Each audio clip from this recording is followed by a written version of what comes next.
As we get into the late summertime, what is something we ought to really be watching for, pay attention to all the time out there, especially early in the morning, late in the evening?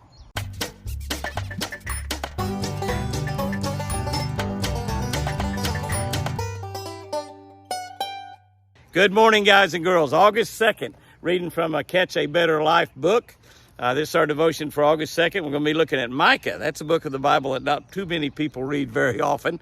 Micah 6:8, and it said, "What does the Lord require of you but to do justly, to love mercy, and to walk humbly with your God?" To do justly, to love mercy, and to walk humbly with your God. Let's see what I wrote about that. Summertime fishing. By the way, if you don't have a copy of the book, you can get it at all the Bass Pro shops and Cabela's, Barnes & Noble, Hobby Lobby, JimmyHouston.com, Amazon. Summertime fishing usually requires fishing around, under, and behind some boat docks. Cables, swim ladders, and walkways, they all enter the picture. Light line, light action rod produces more bites, but how in the world do you get the bass or crappie out of this mess on that skinny line? Every situation is a little bit different, but the trick is, here's the big deal, the trick is to let the fish swim away from the dock on its own.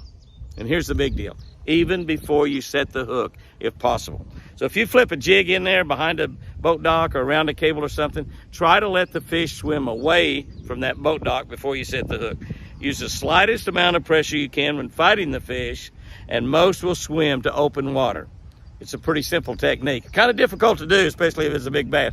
You get a big 5-6 pound fish out from under a boat dock, you just want to try to horse him out of there. But a lot of times he'll do it all on his own if you'll let him.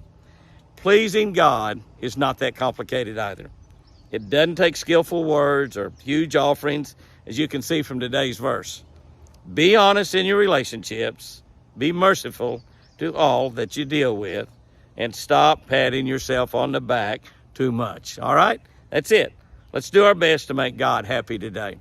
You know, isn't that something? If you just start out your day trying to make God happy, and this is how you do it. It says right here, what does the Lord require? Do justly, love mercy, and to walk humbly before your God. We just got to be honest with everybody we're dealing with. We're merciful to all. In other words, we don't really want to pay back bad things that people does with us by doing something bad to them. We don't want to be saying, we want to be mercy. We want to show mercy. And we want to be humble. We do all that, we're going to make God happy today. Guys and girls, here's our tip for today.